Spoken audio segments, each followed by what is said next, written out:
السلام علیکم ورحمۃ اللہ وبرکاتہ۔ ان الحمد للہ نحمده ونستعینه ونستغفره ونعوذ باللہ من شرور انفسنا ومن سیئات اعمالنا من يهده الله فلا مضل له ومن يضلل فلا هادي له واشهد ان لا اله الا الله وحده لا شريك له وأشهد أن محمدًا عبده ورسوله أما بعد فإن خير الحديث كتاب الله وخير الهدي هدي محمد صلى الله عليه وعلى آله وسلم وشر الأمور محدثاتها وكل محدثة بدعة وكل بدعة ضلالة وكل ضلالة في النار قال الله تبارك وتعالى قد أفلح من تزكى۔ موقر اساتذہ کرام اور پیارے طلباء و طالبات، پچھلے مہینے میں، اور کتنی جلدی سے مہینہ چلا گیا، پچھلے مہینے میں جو مجلس ہماری ہوئی تھی یاد ہے آپ لوگوں کو؟ اس میں اگر آپ کو یاد ہوگا تو 3 باتیں ہم نے سیکھی تھی۔ سب کو یاد ہے؟ کچھ لوگ ایبسنٹ تھے اس دن۔ کون سے صحابی تھے جن کا واقعہ ہم نے دیکھا تھا؟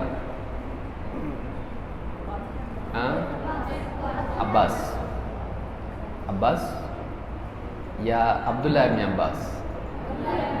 عبداللہ ابن عباس۔ اس واقعے میں 3 باتیں ہم نے سیکھی جو زندگی میں کسی بھی مقصد میں، چاہے وہ مقصد دنیا کا ہو یا دین کا، کامیاب ہونے کے لیے ضروری ہے۔ وہ 3 چیزیں کون بتائے گا؟ پہلے محنت، اس کے بعد مقصد، تیسرا تقدیر۔ تو پہلے محنت کرنا چاہیے، اس کے بعد مقصد طے کرنا چاہیے، نہیں؟ اچھی بات۔ پہلے گاڑی میں بیٹھنا چاہیے، اس کے بعد طے کرنا چاہیے کہاں جانا ہے، نہیں؟ کون بتائے گا؟ مقصد، محنت اور لگاتار اس کام پر، محنت پر جمے رہنا۔ یا صحیح ہے یہ یا کچھ غلطی اس میں؟ غلطی ہے نا؟ نہیں؟ صحیح ہے۔ ایک تو یہ کہ انسان طے کرے کہاں جانا ہے، کہاں پہنچنا ہے۔ جب تک کہ وہ طے نہیں کرے گا وہ چل سکتا ہے صحیح سمت میں؟ سب سے پہلے سے اسکول کے لیے آپ آتے ہیں، پہلے طے کیے نا کہاں جانا ہے، یا کہیں بھی گھومتے ہیں، اسکول جانا ہے، پہلے طے کیا آپ نے آنا ہے یہاں پہ۔ اس کے بعد کیا کرنا پڑتا ہے؟ گھر پہ بیٹھے رہنا پڑتا نہیں، پھر کیا کرنا پڑتا ہے؟ کوئی چل کے آتا ہے، کوئی گاڑی سے آتا ہے، تو چل کے رک جاتے بیچ میں؟ نہیں، کیسا کرنا پڑتا ہے؟ چلنا پڑتا ہے، لیکن کیسا؟ لگاتار۔ جب تک یہ 3 کام انسان نہ کرے، زندگی کے کسی بھی مقصد میں انسان کامیاب نہیں ہو سکتا ہے۔ ایک تو یہ کہ اس کے پاس گول ہو، اس کے پاس پرپز ہو، مقصد اس کے پاس ہو، وہ طے کرے مجھے اس میدان میں جانا ہے، کامیاب ہونا ہے، یہ میرا میدان ہے، یہ میری زندگی کا مقصد ہے۔ دوسرے، اس مقصد کے لیے کوشش کرنی پڑتی ہے، چاہے چھوٹا مقصد ہو یا بڑا ہو، بغیر کوشش کے کچھ ہوتا ہے؟ آپ کے گھر میں آپ کو بھوک لگتی، کھانا کھاتے نا آپ لوگ؟ اپنے آپ بن جاتا؟ آپ کی والدہ گھر میں یا بہن یا جو بھی گھر میں بڑے ہیں وہ کھانا بناتے ہیں، جب تک وہ کوشش نہیں کریں گے آپ کو کھانا ملے گا؟ ہاں، آنکھ بند کر کے آنکھ کھول دی، سامنے کھانا آ گیا، ایسا ہوتا نہیں۔ اس کے لیے کوشش کرنی پڑتی ہے۔ آپ کے والد باہر جاتے ہیں، محنت کرتے ہیں، پیسہ کما کے لاتے ہیں، اس پیسے سے گھر کی ضرورت کی چیزیں خریدی جاتی ہیں، گھر میں لائی جاتی ہیں، پھر اس کو کھانا بنانا پڑتا، پھر جا کے آپ کھاتے ہیں۔ اس سے پہلے کسان محنت کرتا ہے، کھیتی کرتا ہے، اس میں محنت کر کے کچھ اللہ کی توفیق سے اس میں اگتا ہے، اور اس کے بعد پھر کھیتی کا اناج الگ کیا جاتا ہے، اس کے بعد بیل گاڑیوں والے محنت کرتے ہیں، ٹرک والے محنت کرتے ہیں، پھر وہ بازار میں آتا ہے، پھر چھوٹے بازار سے بڑے بازار میں آتا ہے، پھر دکانوں میں آتا ہے، پھر بوریوں میں بھرا جاتا ہے، ہاں ساری چیزیں ہوتی ہیں، اس کے بعد آپ تک آتا ہے۔ ہر چیز میں محنت لگتی ہے، تو مقصد کے بعد میں محنت۔ کوئی ڈاکٹر بنتا ہے، کوئی انجینئر بنتا ہے، کوئی ٹیچر بنتا ہے، کوئی بزنس مین بنتا ہے، بغیر محنت کی زندگی میں نہیں ملتا کچھ بھی۔ تو کوئی انسان اگر یہ سوچے کہ بغیر محنت کے ہم کو مل جائے گا، نہیں ملتا ہے، بلکہ چوری کرنے کے لیے بھی محنت کرنی پڑتی ہے۔ چوری کرنا اچھا کام ہے نا؟ نہیں؟ والد صاحب کی جیب میں سے تھوڑا سا نکال لینا، نہیں صحیح ہے؟ نہیں ہے، اس کے لیے بھی لیکن محنت لگتی ہے۔ غلط کام بھی انسان کرتا ہے، بغیر محنت کے نہیں ہوتا ہے، لیکن وہ محنت غلط ہے۔ پھر محنت ایک دن کر کے چھوڑ دیے، نہیں، محنت کیسی ہونا چاہیے؟ لگاتار۔ جمعہ کا دن ہے، جمعہ کے دن نماز پڑھ لی، اس کے بعد چھوڑ دی، اسکول کبھی آئیں کبھی نہیں آئیں، ایسا انسان کامیاب نہیں ہوتا ہے۔ کامیاب ہونے کے لیے کیسی محنت کرنی پڑتی ہے؟ ایک بار لگاتار۔ تو یہ تین چیزیں یاد رکھیں گے زندگی میں ہمیشہ۔ جہاں تک کہ پہلی چیز ہم نے دیکھی وہ کیا ہے؟ ہماری زندگی کا مقصد کیا ہے؟ کھانا کھانا ہے نا؟ ہاں بول رہے ہیں۔ کیا ہے ہماری زندگی کا مقصد؟ کھانا پینا اور اس کے بعد سو جانا، ہاں کامیاب ہونا۔ کامیابی کا مطلب کیا ہے؟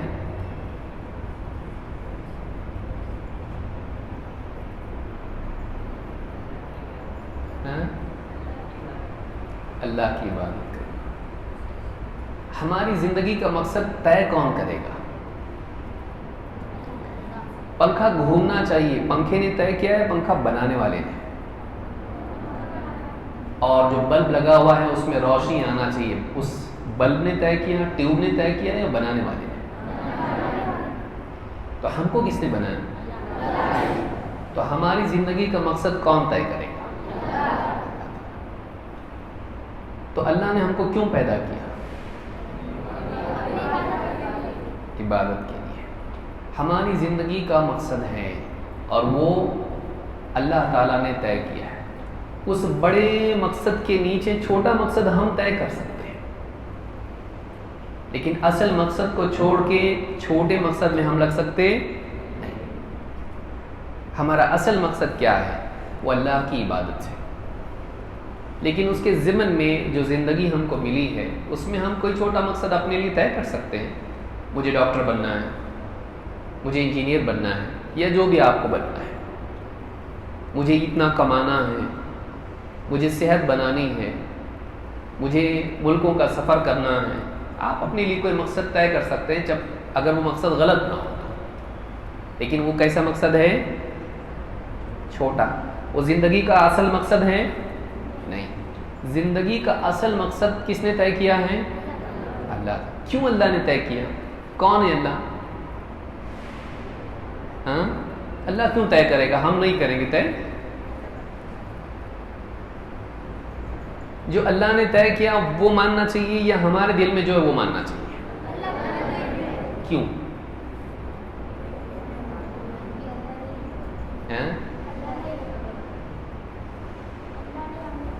اللہ نے ہمیں بنایا۔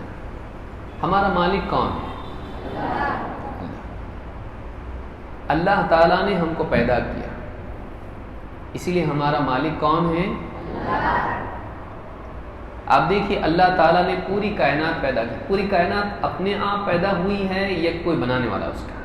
بنانے والا ہے۔ آسمان، زمین، ستارے، سیارے، سمندر، پہاڑ، میدان، پھر اس میں کھیت، ندی، نالے، دریا، تالاب، نہریں، پیڑ، پودے، گھاس، چرند پرند، جانور، پرندے، مچھلیاں، کیڑے مکوڑے، بیکٹیریا، کون بنایا یہ؟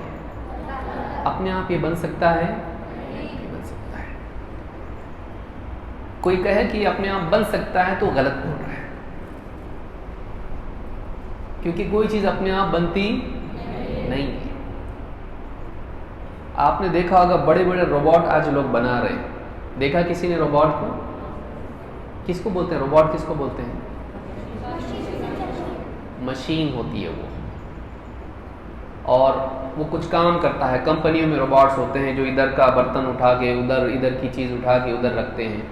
وہ پروسیس کرتے ہیں چیزوں کو، اور آپ کچھ اس کو کام دیں تو برابر وہ کام کرتا ہے. کچھ روبوٹس گھر کی صفائی کرتے ہیں. کچھ کمپنیوں میں چیزیں یہاں سے وہاں ٹرانسفر کرتے ہیں. کچھ روبوٹس ہوتے ہیں جو آپ کے سوالوں کے جواب دیتے ہیں. یہ سارے روبوٹس جو ہوتے ہیں اپنے آپ بن جاتے ہیں. ہاں، اپنے آپ کون بناتا ہے ان کو؟ انسان بناتا ہے ان کو. عام انسان بناتے ہیں یا سائنٹسٹ بناتے ہیں؟ سائنٹسٹ بننے کے لیے بہت علم چاہیے یا ایسے ہی کوئی بھی چلتا پھرتا آدمی سائنٹسٹ ہوتا ہے؟ بہت علم چاہیے. بغیر علم کے روبوٹ بن سکتا؟ اس کے لیے بہت بہترین ٹیکنالوجی لگتی ہے، تب جا کے وہ روبوٹ بنتا ہے. لیکن روبوٹ جو بنا ہوا ہے اس کا ڈھانچہ دیکھا جائے تو انسان کو دیکھ کے بنتا ہے. اس کے لیے ہاتھ ہونا چاہیے، اس کے لیے موومنٹ کے لیے پام ہونا چاہیے، اس کے لیے ویژن کے لیے کیمراز اس میں لگے ہونے چاہیے. وہ آواز کو ڈیٹیکٹ کر سکتا ہو، وہ میسج دے سکتا ہو، انفارمیشن کو پروسیس کر سکتا ہو، ہے کہ نہیں؟ تبھی تو روبوٹ ہے، ورنہ وہ لوہے کا ڈھیر ہے، بس ایک کھلونے کی طرح ہے. یہ سارے کام انسان کر سکتا ہے کہ نہیں؟ ابھی آپ لوگ سن رہے ہیں، سوچ رہے ہیں، چل کے آئے، آپ کھانا لقمہ اٹھا کے کھاتے ہو، چیزیں پین پکڑ کے لکھتے ہو، دوڑتے ہو، چلتے ہو، بس میں بیٹھتے ہو، گھر پہنچتے ہو. آپ کی جسم کا ڈھانچہ ایک ہے، اتنا بہترین ڈھانچہ ہے کہ اس سے بہتر کا تصور ہو سکتا؟ آپ بتائیے، آپ کے گھٹنے کیسے مڑتے؟ پیچھے کی طرف یا آگے کی طرف؟ اور ہاتھ اگر الٹا ہوتا تو کیسا ہوتا؟ اگر ہاتھ پیچھے کی طرف مڑتے اور گھٹنے آگے کی طرف مڑتے تو نہ آپ کھا پاتے نہ چل پاتے. تو ایسا ہونا چاہیے جیسا ہے یا ویسا جیسا میں بتا رہا ہوں؟ تو اپنے آپ یہ ہو سکتا ہے بغیر علم کے کہ ایسا ہی ہونا چاہیے. آپ آگے چلتے کہ پیچھے چلتے؟ آنکھیں کہاں ہیں آپ کی؟ اور سانس آپ لیتے ہو، ناک میں سے آکسیجن پھیپڑوں میں جاتی ہے، پھیپڑے ہیں، اس کو پروسیس کر کے کاربن ڈائی آکسائڈ وہ واپس سے باہر، کیونکہ جسم کو آکسیجن کی ضرورت ہوتی ہے. وہ آکسیجن خون میں جا کے انسان کے بدن کو قوت دیتی ہے. اگر یہ آکسیجن ہمارے جسم میں نہ جائے تو کیا ہوگا؟ بیمار پڑ جائیں گے. اگر 5 منٹ تک آکسیجن نہ ملے تو مر بھی سکتا ہے آدمی. ایسا کیوں ہے کہ ہم کو آکسیجن کی ضرورت ہے اور ہوا کی جو سطحیں ہیں، لیئرز ہیں، ان میں سب سے نیچے آکسیجن ہے ہمارے قریب، کیونکہ ہم کو اس کی ضرورت ہے. ہم کو جو جسمانی ڈھانچہ ہے، ہمارے بدن میں خون کیا کرتا ہے؟ گردش کرتا ہے، دوڑتا ہے. اور ہم کو کبھی معلوم پڑتا ہے، محسوس ہوتا ہے ایسا؟ نہیں. اور وہ خون پورے جسم میں آکسیجن لے جا کر دل سے لے کر جسم کو اور جسم سے لے کے دل تک اس طرح سے، اور پھیپڑوں میں پوری آکسیجن ہم کو دیتا ہے. پورا پروسیسنگ دن بھر. آپ سو گئے تب بھی چلتا رہتا ہے. آپ سو جاتے ہو تو سانس لینا بند ہو جاتی نا؟ ہاں بول رہے ہو. سانس لینا بند ہو جاتی؟ نہیں. اگر بند ہو جائے تو آدمی مر جائے. یہ کس نے ایسا بنایا کہ انسان سویا بھی رہے تب بھی اس کا سانس لینے کا سسٹم چلتا رہے؟ کتنی عجیب بات ہے. وہ بند نہیں ہوتا. دل دھڑکنا بند ہوتا ہے؟ نہیں. پیٹ کا جو سسٹم ہے وہ بند ہو جاتا؟ نہیں. اندر وہ چلتا رہتا ہے. لیکن آنکھیں آپ کی نیند میں بند، کان کھلے رہتے ہیں لیکن بند ہو جاتے ہیں. آنکھیں بند ہو جاتی ہیں لیکن کان کھلے ہوتے ہیں، لیکن اس کے باوجود آپ سنتے ہو. باتیں آپ کو سننے میں نہیں آتی. کبھی نیند تھوڑی ہلکی جب ہو جاتی ہے تب سننے آتا ہے بازو میں کوئی بول رہا ہے. ورنہ آپ کے آس پاس ٹرین میں, بس میں اگر کوئی باتیں کر رہے ہوں اور آپ کو نیند لگ جائے, آپ سنتے ہو باتیں؟ نہیں. کان کھولے ہونے کے باوجود, کیونکہ اللہ نے ایسا نظام بنایا کہ کچھ چیزیں بند ہو جائیں گی لیکن ساری نہیں, اور جو نہیں بند ہونا چاہیے وہ نہیں بند ہوتا, اور جو اس کے لیے بند ہونا مفید ہے وہی بند ہوتا ہے. کان, آنکھیں, لیکن دماغ بند نہیں ہو جاتا, پروسیسنگ ہوتا رہتا ہے. آپ لوگوں کو معلوم ہے, سائنسداں کہتے ہیں کہ دن بھر میں جو معلومات انسان کے ذہن میں جمع ہوتی ہے اس میں سے جو غیر ضروری معلومات ہوتی ہیں, نیند کی حالت میں ہمارا جو برین ہوتا ہے وہ جو غیر ضروری معلومات ہوتی ہیں اس کو کوڑے کے طور پر الگ کرتا ہے, سپریٹ کرتا ہے, اور جو ضروری معلومات ہوتی ہے اس کو سنبھال کے رکھتا ہے. یہ آٹومیٹک ہوتا ہے. لیکن کس نے بنایا اس کو ایسا؟ آپ دیکھیے آنکھیں, آپ دور کی چیز دیکھیں گے تو آپ کی آنکھیں برابر ایڈجسٹ ہوتی ہیں, اور اگر نزدیک فوراً دیکھیں تو اس کے حساب سے ایڈجسٹ ہوتی ہے. کیمرہ موبائل کا کس کو دیکھ کے بنا ہوا ہے؟ ہاں, انسان کی آنکھ کو دیکھ کے بنایا گیا ہے کہ وہ دور کی چیز, کبھی کبھی ایسا ہوتا ہے کہ جلدی نزدیک لے لیں تو فوکس کر پاتا ہو نہیں, تھوڑا ٹائم لگتا ہے ایڈجسٹ ہونے کے لیے. لگتا ہے کہ نہیں لگتا ہے؟ ہاں, آپ ایک ہی کیمرہ لیں, دور کی چیز کے بعد فوراً نزدیک کی چیز کریں تو اس کو کیا لگتا ہے؟ تھوڑا ٹائم. آنکھ کو لگتا, آنکھ اتنی تیز ہے کہ دور سے دور کی چیز بھی آدمی دیکھے اور فوراً نزدیک کی چیز کو دیکھے تو آنکھ اتنی تیزی سے ایڈجسٹ ہوتی ہے, ری فوکس ہوتی ہے. کیمرہ بھی نہیں ہو سکتا اتنا فاسٹ. اتنے سائنسداں مل کے ایک کیمرہ جو بڑی بڑی کمپنیوں میں بڑی ہائی لیول کی ٹیکنالوجی کے بعد بنا ہوا ہے, سالوں کی تحقیق اور ایکسپیریمنٹیشن کے بعد بنا ہوا ہے, وہ اتنا تیز کام نہیں کر سکتا ہے جتنا آنکھ.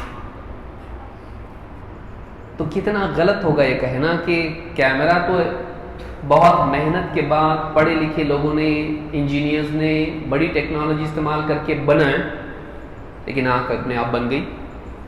ایسا ہو سکتا؟ جو ہائی لیول کی چیز ہے وہ اپنے آپ بن گئی, اور جو اس سے لو لیول کی چیز ہے جو کاپی ہے اس کی ہے وہ اپنے آپ نہیں بنی, کوئی بنانے والا ایسا ہو سکتا ہے؟ آنکھ کا بنانے والا اللہ ہے. اللہ دکھائی نہیں دیتا ہے, لیکن دکھائی نہیں دیتا اس کا مطلب نہیں ہے ایسا ہوتا. ضروری ہے کہ دکھائی دے, ہر چیز دکھائی نہیں دیتی ہے. ابھی آسمان میں ستارے آپ کو دکھائی دے رہے؟ ابھی نہیں چاہتے ہیں, اب تو نہیں دکھے گا. باہر جا کے آپ دیکھیں اگر ستارے دکھائی دیں گے تو اس کا مطلب کیا ہے؟ وہ نہیں ہے آسمان میں. رات ہوگی تو کیا دکھائی دیتا ہے؟ لیکن رات میں سورج دکھتا ہے, اس کا مطلب کیا سورج نہیں ہے؟ تو کوئی چیز نہیں دکھائی دیتی ہے اس کا یہ مطلب نہیں کہ وہ نہیں ہے. اللہ ہے لیکن ہم کو دکھائی نہیں دیتا ہے. قرآن میں اللہ تعالیٰ نے فرمایا لا تدرکہ الابصار وہو یدرک الابصار, نگاہیں اللہ کو دیکھ نہیں سکتی, اس کا احاطہ نہیں کر سکتی ہیں, اس کو پا نہیں سکتی ہیں, لیکن وہ نگاہوں کو پا لیتا ہے. وہ ہم کو دیکھ رہا ہے کہ ہم اس دیکھنے کی کوشش کر رہے ہیں اس کو, لیکن وہ دکھتا نہیں ہم کو.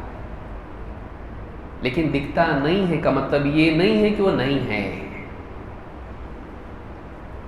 آپ نے میگنیٹ دیکھا ہے؟ اور کیا ہوتا میگنیٹ سے؟ ہاں, دو میگنیٹ آپ لیں, ایک رکھیں یہاں پہ ایسا, اور دوسرا میگنیٹ, تو کیا ہوتا؟ کس چیز کی وجہ سے؟ ہاں, میگنیٹک فورس. وہ فورس آپ نے دیکھی تو نہیں ہے, کیا ہے؟ ہے. کوئی چیز نہ دکھائی دے لیکن ہو سکتی ہے. اللہ رب العالمین دکھائی نہیں دیتا لیکن ہے, اور یہ ساری چیزیں اسی نے پیدا کی ہیں. آسمان میں اتنے سارے بلینز آف گیلیکسیز ہیں,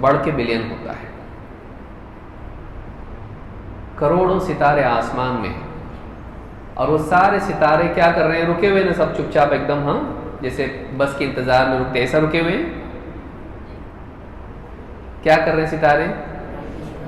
گردش کر رہے ہیں، آربٹ ہیں ان کے، دائرے میں گول گول گھوم رہے ہیں۔ اور کتنے ایسے؟ کروڑوں ہیں۔ وہ ٹکراتے آپس میں۔ فرض کر لو ایک بڑا ہال ہے اور اس میں 100 بچے ہیں، آپ لوگوں میں سے 100 کو لے لیا جائے، اور آپ نے لٹو دیکھا ہے ٹاپ، ہاں گھماتے رسی سے اس کو دیکھا ہے نا؟ اگر 100 کے 100 اسٹوڈنٹس آپ لوگوں میں سے اس طرح سے لٹو گھمائیں، وہ آپس میں ٹکرائیں گے کہ نہیں؟ چانسز ٹکرانے کے زیادہ ہے کہ کم ہے؟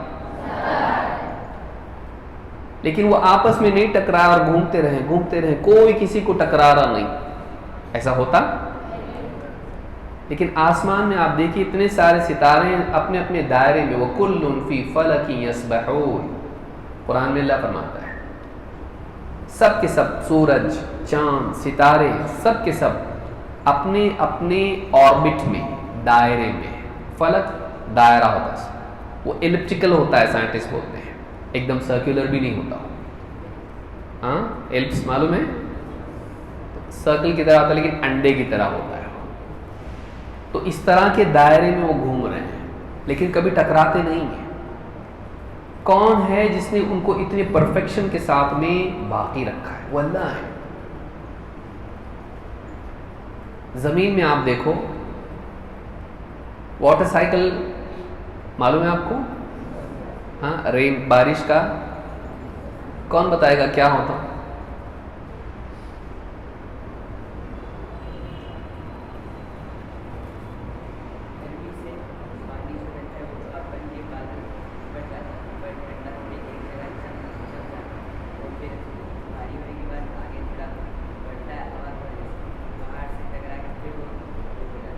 بالکل صحیح، کہ زمین سے سورج کی گرمی کی وجہ سے سمندروں کا، ندی نالے تالاب، ان کا پانی کیا ہوتا ہے؟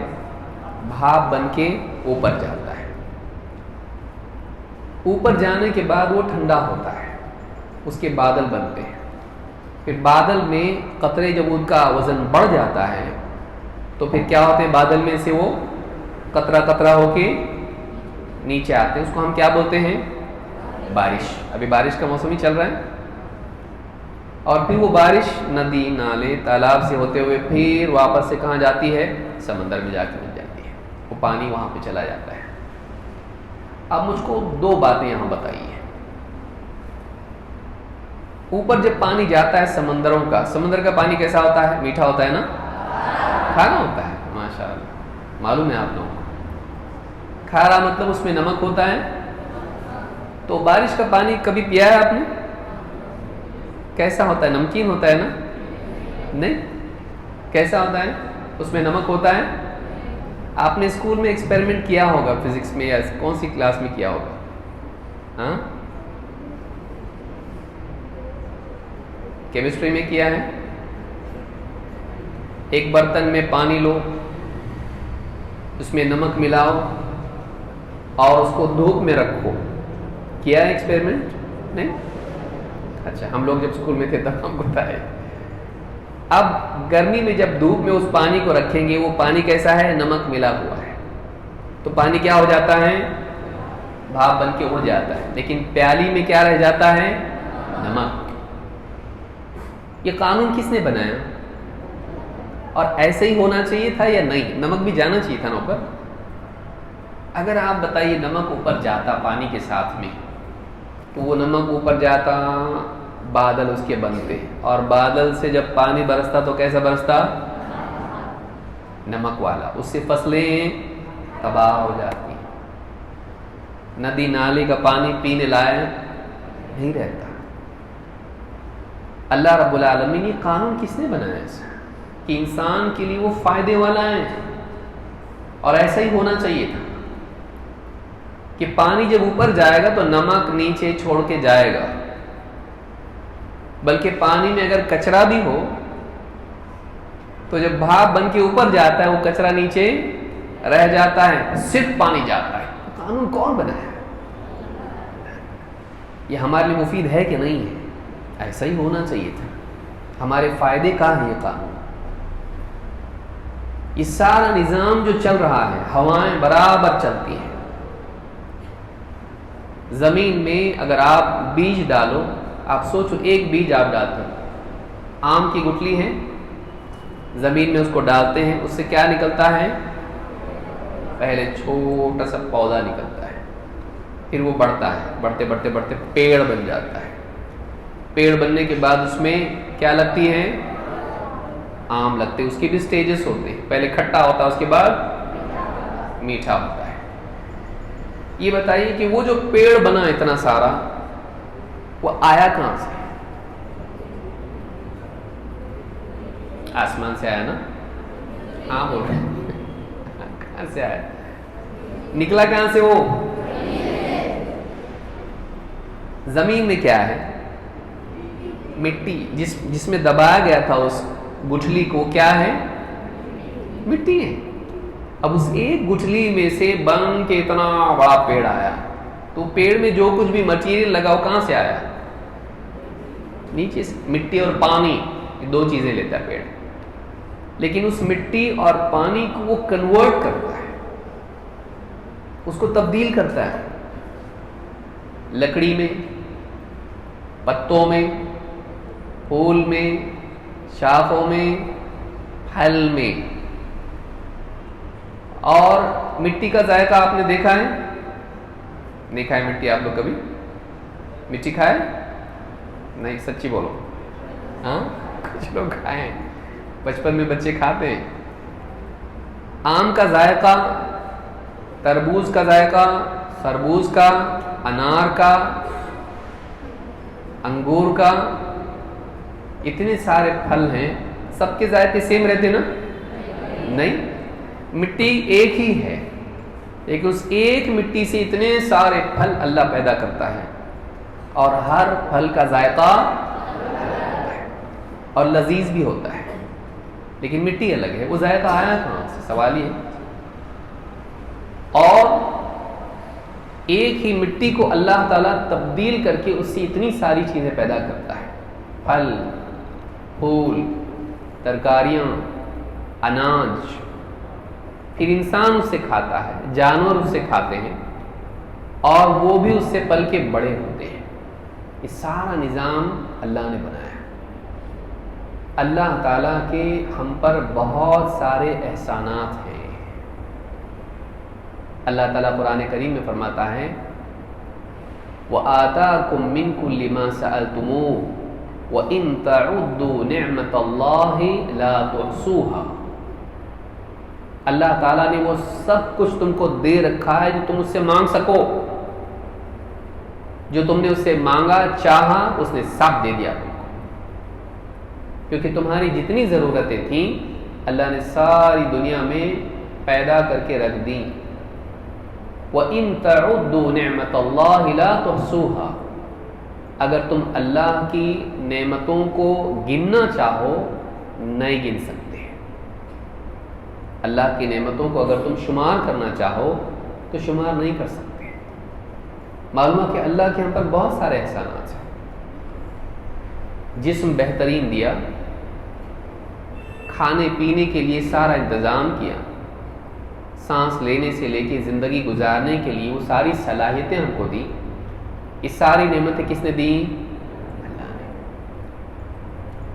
کوئی اگر ہم کو لفٹ دے دے، اگر اسکول سے ہم جا رہے ہیں پیدل اور پھر لگا کہ ہم کو نہیں چل پائیں گے، دھوپ بہت ہے، کسی کو ہم اشارہ کرتے ہیں ہاں یہاں جانا ہے ہم کو، گاڑی روک کے لفٹ ہم کو دے دیتا ہے، گھر تک چھوڑ دیتا ہے، ہم اس کو کیا بولتے ہیں؟ ہاں پھر مت ملنا، کیا بولتے ہیں؟ ہاں جزاک اللہ۔ ہم اس کا شکریہ ادا کرتے کہ نہیں کرتے؟ اگر ہمیں بھوک لگی ہوئی ہے اور ہم کھانا ڈھونڈ رہے ہیں اور کوئی آ کے ہم کو گفٹ دے دے، لو یہ بہترین کھانا تمہارے لیے ہے، ہم کیا بولیں گے اس کو؟ اس کا شکریہ ادا کریں گے۔ بہت پیاس لگی ہے، کہیں پانی نہیں مل رہا ہے، ریگستان میں انسان ہے، اور کوئی آگے پانی دے دے اس کو لے لو پی لو، اس کا شکریہ ادا کرے گا کہ نہیں؟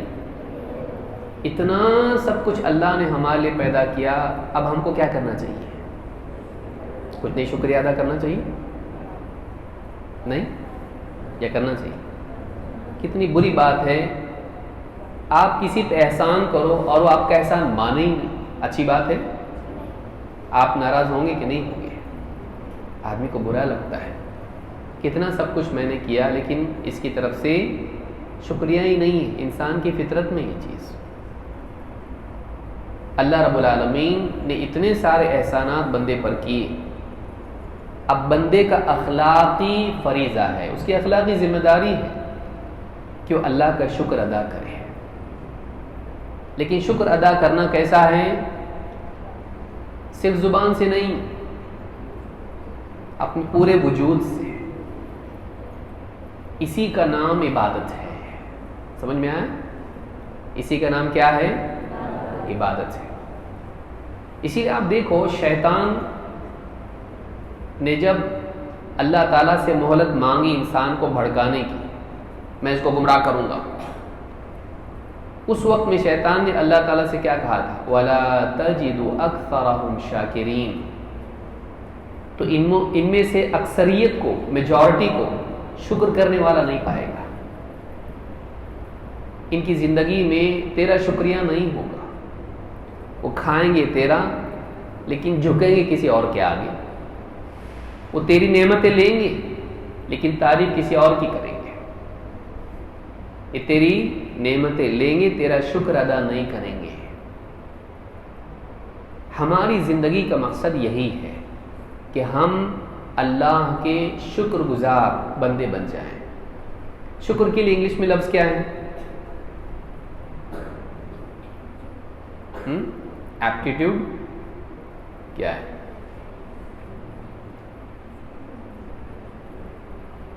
شکر بولتے کس کو ہیں؟ شکر، گریٹیٹیوڈ، کسی شکر کا مطلب کیا ہے؟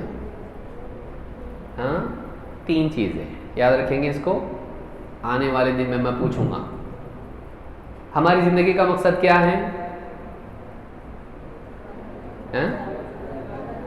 اللہ کی عبادت کرنا۔ ایک چیز تو ہم نے سمجھ لی، یہ سارا نظام کس نے بنایا؟ اور جیسا ہونا چاہیے تھا ویسا ہے یا غلط ہے؟ اس سے کیا معلوم ہوتا ہے؟ یہ اپنے آپ بن گئے معلوم ہوتا نا اس سے؟ ہاں بول رہے ہیں، نیند میں یہ نظام پورا اپنے آپ بن گیا۔ اس کو کس نے بنایا؟ یہ ہو ہی نہیں سکتا کہ اپنے آپ بنے۔ چھوٹی موٹی چیز، یہ موبائل اگر میں کہوں اپنے آپ بن گیا، آپ لوگ مانو گے؟ تو پوری دنیا اپنے آپ بن گئی، ایسا ہو سکتا؟ اتنا اچھا نظام بنا ہوا ہے، وہ اپنے آپ نہیں بن سکتا ہے، وہ اللہ نے بنایا۔ ہم کو کس نے بنایا؟ اللہ نے بنایا۔ تو یہ سارا نظام ہمارے لیے اللہ نے بنایا، اور اتنا سب کچھ ہمارے فائدے کے لیے بنایا، تو ہم کو کیا کرنا چاہیے؟ اللہ کا شکریہ ادا کرنا چاہیے۔ اسی شکریہ ادا کرنے کے طریقے کو عبادت کہتے ہیں، کہ ہم زندگی میں جو کچھ بھی کرتے ہیں اس میں ہم اللہ کا شکر ادا کرتے ہیں۔ اللہ تو نے اتنا سب کچھ ہمارے لیے کیا۔ ہم نماز پڑھتے ہیں، اللہ سے دعا کرتے ہیں، اللہ کو یاد کرتے ہیں، اللہ کی تعریف کرتے ہیں، سب کچھ۔ تو اس کو کیا کہتے ہیں؟ یہ اللہ کا شکر ادا کرنے کا طریقہ ہے، اس کو عبادت کہتے ہیں۔ اور شکر کے 3 لیولز ہیں، یاد رکھیں گے اس کو، جو بتاؤں گا میں، یہ پوچھوں گا میں آئندہ۔ ایک، کسی کا احسان ہم پر ہو تو ہم کو کیا کرنا چاہیے؟ نمبر 1، اللہ کا احسان ہم پر ہے۔ نمبر 1، دل سے ماننا کہ جو کچھ بھی ہم کو ملا ہے کس نے دیا؟ تو یاد رکھنا، چاہے کسی کے ذریعے سے ملا، والدین ہمارے لیے، والد صاحب اتنا سب کچھ کر کے ہماری فی بھرتے ہیں، والدہ ہم کو کھلاتی پلاتی پالتی پوستی ہیں، سنبھالتی ہیں، یہ ساری چیزیں ہمارے لیے ہوتی ہیں۔ ڈاکٹر ہم کو دوائی دیتا ہے، ٹیچرز ہم کو پڑھاتے ہیں، سارے لوگوں کے ہم پر احسانات ہوتے ہیں، لیکن ان کو کس نے پیدا کیا؟ اللہ نے۔ تو حقیقی احسان کس کا ہے؟ اللہ کا ہے۔ تو ہم کو ہمیشہ یاد رکھنا چاہیے کہ جو بھی نعمتیں ہم کو ملی ہیں وہ کس کی دی ہوئی ہیں؟ تو دل میں اس بات کو یاد رکھنا کہ دینے والا کون ہے؟ نمبر 2، شکر ادا کرنے کا دوسرا لیول یہ ہے کہ انسان اپنی زبان سے اللہ کا شکریہ ادا کرے۔ وہ کیسے بولے گا؟ کیا بولنا چاہیے؟ آپ کھانا کھاتے، پانی پیتے، کیا بولنا چاہیے؟ ہاں، الحمدللہ۔ الحمدللہ کا ترجمہ کیا ہے؟ کون بتائے گا؟ ٹرانسلیشن اس کا کیا ہے؟ الحمدللہ کا میننگ کیا ہے؟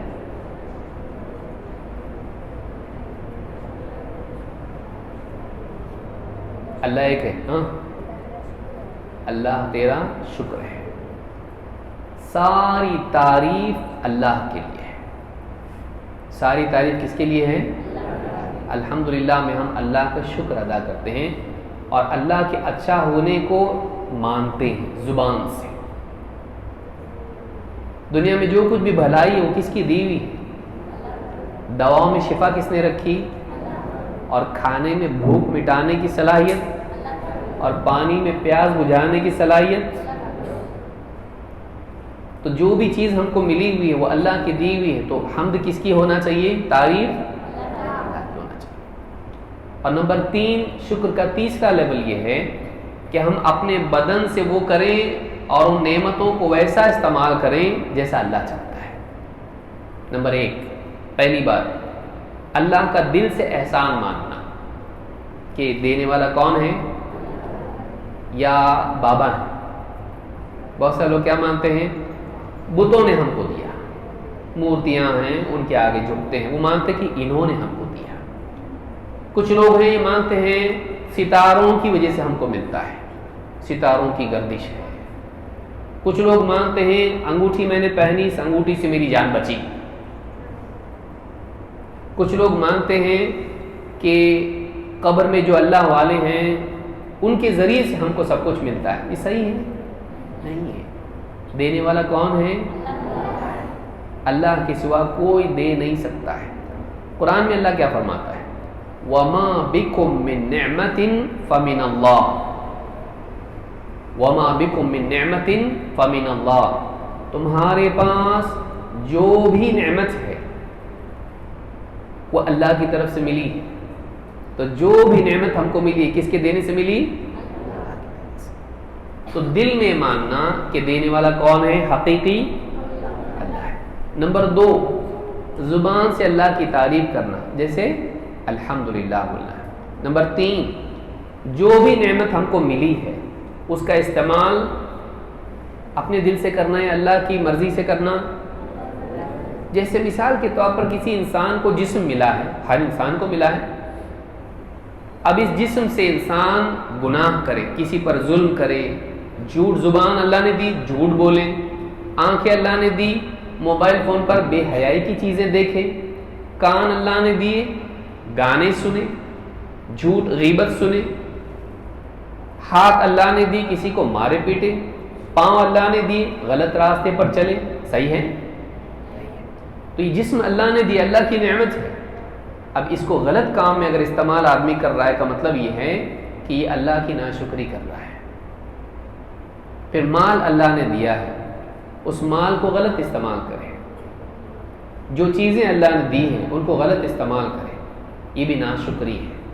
شکر یہ ہے کہ جو بھی نعمت اللہ نے دی ہے اس کو کیسے استعمال کریں؟ اللہ کی مرضی کے مطابق۔ تو اللہ کا شکر ہم کو کیسے ادا کرنا چاہیے؟ نمبر 1، دل میں، دل میں کیا ماننا؟ نعمت کس کی ہے؟ احسان اللہ کا ہے۔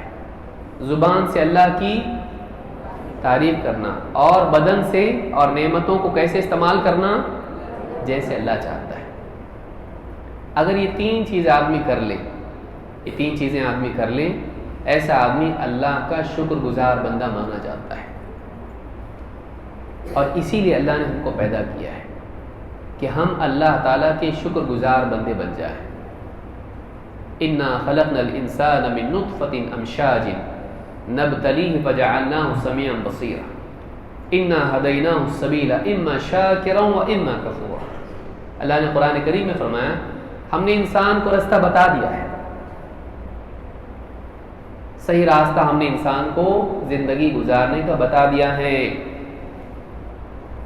اب انسان کو اختیار ہے کہ وہ شکر گزار بن کے جیے یا ناشکرہ بن کے. We have a choice. ہمارے پاس چوائس ہے. ہم کو اچھا جینا ہے یا برا جینا ہے، ہماری مرضی. لیکن اس کا رزلٹ اچھا یا برا ہماری چوائس کے مطابق ہوگا. اگر ہم شکر گزار بن کے جئیں اللہ راضی ہوگا، ہم کو کہاں ڈالے گا؟ ہم ناشکری کے ساتھ جئیں، غلط زندگی گزاریں، کہاں جاتا ہے انسان؟ تو انتخاب ہمارا ہے، ہم کو چننا ہے مجھ کو کیسے جینا ہے، مجھ کو کون سے راستے پر چلنا ہے، وہ مجھ کو چننا ہے، مجھ کو طے کرنا ہے. دنیا میں انسان آزاد ہے. کوئی فرشتہ کہ آپ کا ہاتھ پکڑتا غلط کام کرنے سے نہیں، لیکن اللہ تعالی ہم کو دیکھ رہا ہے. اگر ہم غلط کام کریں چاہے کوئی دیکھے نہ دیکھے اللہ ہم کو دیکھتا ہے. تو ہمیں چاہیے کہ ہم ویسا جئیں جو کچھ اللہ نے ہم کو دیا ہے، جو بھی صلاحیت جو بھی نعمت اللہ نے ہم کو دی ہے، جسمانی اعتبار سے ہو، مال و دولت کے اعتبار سے ہو، ان نعمتوں کو اللہ کی دی ہوئی نعمت ماننا، دل میں زبان سے اللہ ہی کی تعریف کرنا.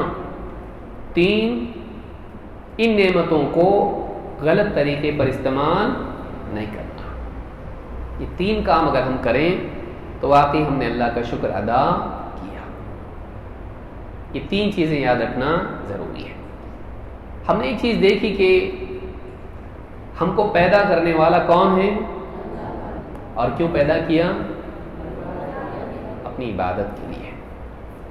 اس کے بارے میں کوئی آیت کوئی بتا سکتا ہے؟ یاد ہے کسی کو؟ سنی ہوگی آپ لوگوں نے بار بار. یاد ہے کسی کو؟ کوئی آپ سے کہے کہ اللہ نے کیوں پیدا کیا تم کو، آپ کیا کہو گے؟ عبادت کے لیے، اللہ کی عبادت کے لیے. لیکن قرآن کریم کی ایک آیت ہے جس میں اللہ نے یہ بیان کیا ہے. کسی کو یاد ہے؟ کون بتائے گا؟ سوچیے، ہماری زندگی کا ایک مقصد ہے اور قرآن میں اللہ نے اس کو بیان کیا ہے. وہ آیت ہم کو یاد، آپ کو اگلے مہینے تک کا ٹائم ہے. آیت یاد کر کے کون آئے گا؟ آپ لوگ آئیں گے سب لوگ؟ آپ اپنے استاد سے پوچھ سکتے ہیں کون سی آیت ہے. جو بھی دینیات آپ کو پڑھاتے ہیں یہ آیت آپ یاد کر کے آئیں گے. ٹھیک، میں کسی کو بھی پوچھوں گا. قرآن میں اللہ تعالیٰ فرماتا ہے سورہ الذاریات میں، اللہ فرماتا ہے وَمَا خَلَقْتُ الْجِنَّ وَالْإِنسَ إِلَّا لِيَعْبُدُونَ. وَمَا خَلَقْتُ الْجِنَّ وَالْإِنسَ إِلَّا لِيَعْبُدُونَ. میں نے جنات کو، جنوں کو اور انسانوں کو صرف اسی لیے پیدا کیا ہے کہ وہ میری ہی عبادت کریں. قرآن میں اللہ نے بتایا اس کو کیوں پیدا کیا ہم کو. قرآن میں اللہ نے فرمایا میں نے جنات اور انسانوں کو صرف اسی لیے پیدا کیا ہے کہ وہ میری عبادت کریں، کسی اور کی نہیں. تو یاد کر کے آئیں گے اگلی مرتبہ. ہم کو معلوم ہونا چاہیے. کوئی غیر مسلم آ کے ہم کو پوچھے بتاؤ بھائی تمہارے قرآن میں کیا لکھا ہوا ہے، کیوں پیدا کیا اللہ نے؟ یہ سب تم بولتے ہو نا اللہ نے پیدا کیا، کیوں پیدا کیا؟ اب ہم بولیں گے ان کو ٹھیک ہے اللہ نے عبادت کے لیے پیدا کیا، کہاں لکھا ہوا ہے؟ کوئی پوچھ سکتا ہے نا. تو آپ کے پاس کوئی اس کے لیے بنیاد، کوئی دلیل ہونی چاہیے. بغیر ایویڈنس کے، بغیر پروف کے کوئی بات ثابت ہوتی نہیں. تو آپ کے پاس کچھ نہ کچھ بنیاد ہونا چاہیے. اتنی بڑی چیز ہے یہ آپ کو معلوم ہونا چاہیے. وَمَا خَلَقْتُ الْجِنَّ وَالْإِنسَ إِلَّا لِيَعْبُدُونَ. میں نے جنات کو اور انسانوں کو صرف اور صرف اپنی عبادت کے لیے پیدا کیا ہے. اس کو یاد کر کے آئیں گے. اس کے بارے میں ایک واقعہ اور ایک حدیث آپ کو بتاتا ہوں اور ہماری بات ختم ہوگی اس کے بعد انشاءاللہ. تھک گئے آپ لوگ؟ نہیں تھکے. ایک صحابی اللہ کے نبی صلی اللہ علیہ وسلم کے، ان کا نام ہے معاذ ابن جبل. معاذ ابن، آپ میں سے کسی کا نام ہے معاذ؟ ہاں، کس کا نام ہے؟ اچھا، ایک ہے معاذ. ایک صحابی جن کا نام کیا ہے؟ معاذ ابن جبل.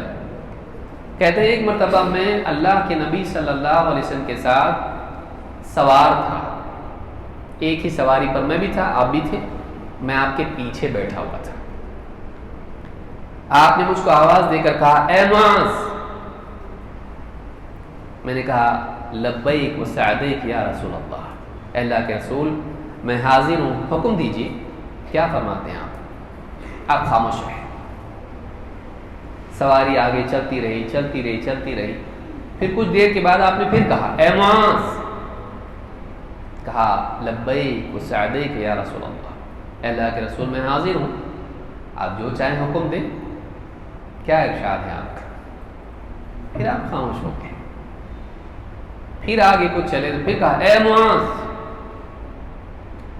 انہوں نے پھر وہی کہا لبیک و سعدیک یا رسول اللہ، اے اللہ کے رسول میں حاضر ہوں، آپ جو چاہیں حکم دیں۔ کہا جانتے ہو اللہ کا بندوں پر کیا حق ہے اور بندوں کا اللہ پر کیا حق ہے؟ سوال کیا ہے؟ جانتے ہو اللہ کا بندوں پر کیا حق ہے اور بندوں کا اللہ پر کیا حق ہے؟ انہوں نے جواب میں کیا کہا؟ اللہ و رسولہ اعلم، اللہ اور اس کا رسول ہی بہتر جانتے ہیں، مجھے نہیں معلوم۔ اللہ کو معلوم صحیح بات کیا ہے، اور اللہ کس کو بتاتا ہے اپنی باتیں؟ رسول صلی اللہ علیہ وسلم، دین کی باتیں اللہ اپنے رسول کو بتاتا ہے۔ تو کہا کہ اللہ و رسولہ اعلم، صحابہ ادب سے ایسا بولتے تھے کہ اللہ اور اس کا رسول ہی بہتر جانتے ہیں، ہم کیا جانیں، آپ ہی بہتر جانتے ہیں، اللہ سب سے زیادہ جاننے والا ہے۔ تو کہا اللہ کا حق، اب یاد رکھو یہ جواب، یہ جواب ہم کو یاد رکھنا ہے۔ اللہ کا حق بندوں پر یہ ہے کہ بندے اللہ کی عبادت کریں اور اللہ کی عبادت میں کسی کو شریک نہ کریں۔ اللہ کا حق بندوں پر یہ ہے کہ بندے اللہ کی عبادت کریں، ایک، دو، اس کی عبادت میں کسی کو شریک نہ کریں۔ اور بندوں کا حق اللہ پر یہ ہے، بندوں کا حق اللہ پر یہ ہے کہ جو اس کے ساتھ کسی کو شریک نہ کرے، اللہ تعالیٰ اسے عذاب نہ دے۔ یعنی اگر بندے اللہ کی عبادت کریں اور اس کے ساتھ شریک نہ کریں تو اللہ تعالیٰ اس کو جہنم سے محفوظ کر دے گا۔ ہم کو جنت میں جانا ہے کہ جہنم میں؟ وہ ہماری زندگی کا گول ہے، وہاں پہنچنا ہے۔ جنت میں آئندہ درس میں انشاءاللہ ہم جنت کے بارے میں دیکھیں گے، ٹھیک؟ جنت میں کیا کیا ہے۔ جنت میں جانے کے لیے ضروری ہے کہ ایک انسان اللہ کی عبادت کرے اور اللہ کے ساتھ شرک نہ کرے۔ لیکن اگر اس نے شرک کیا اللہ کے ساتھ میں تو کہاں جائے گا؟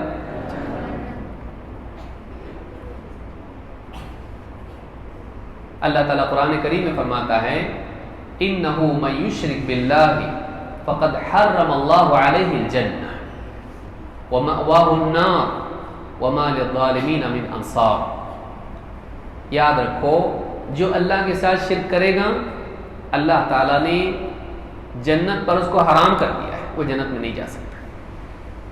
وَمَأْوَاهُ النَّارُ، جائے گا کہاں؟ اس کا ٹھکانہ جہنم کی آگ ہے۔ وَمَا لِلظَّالِمِينَ مِنْ أَنصَارٍ، اور ظالموں کا کوئی مددگار نہیں ہوگا۔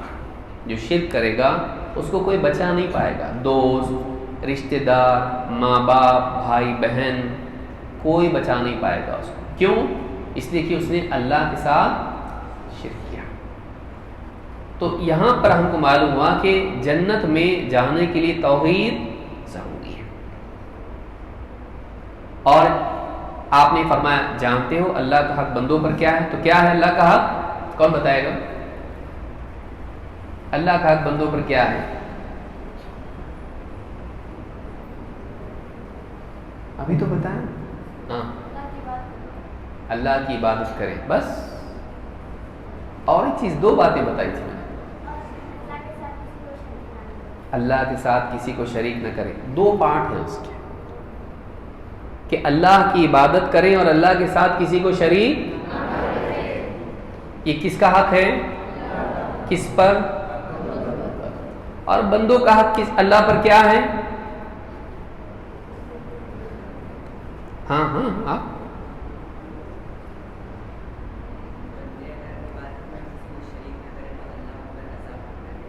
بندے اگر بالکل صحیح، اگر بندے اللہ کے ساتھ کسی کو شریک نہ کریں تو اللہ تعالیٰ ان کو عذاب بھی نہیں دے گا، یعنی وہ جہنم میں جانے سے محفوظ ہو جائیں گے۔ کون چاہتا ہے؟ موم بتی پہ ہاتھ رکھ سکتے آپ ایسا؟ ہاں، کیا ہوتا اس سے؟ جلتا، تکلیف ہوتی ہے نا۔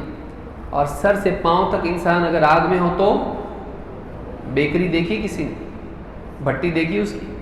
ہاں، بسکٹس وغیرہ بنتے نا بھٹی میں، پورا آدمی بھٹی میں ڈال دیا جائے، کیا حال ہوگا اس کا؟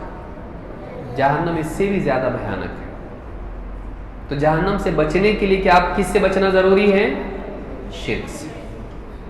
تو جو اللہ کی عبادت کرے اور شرک سے بچے وہ کہاں جائے گا؟ جہنم میں جائے گا نا؟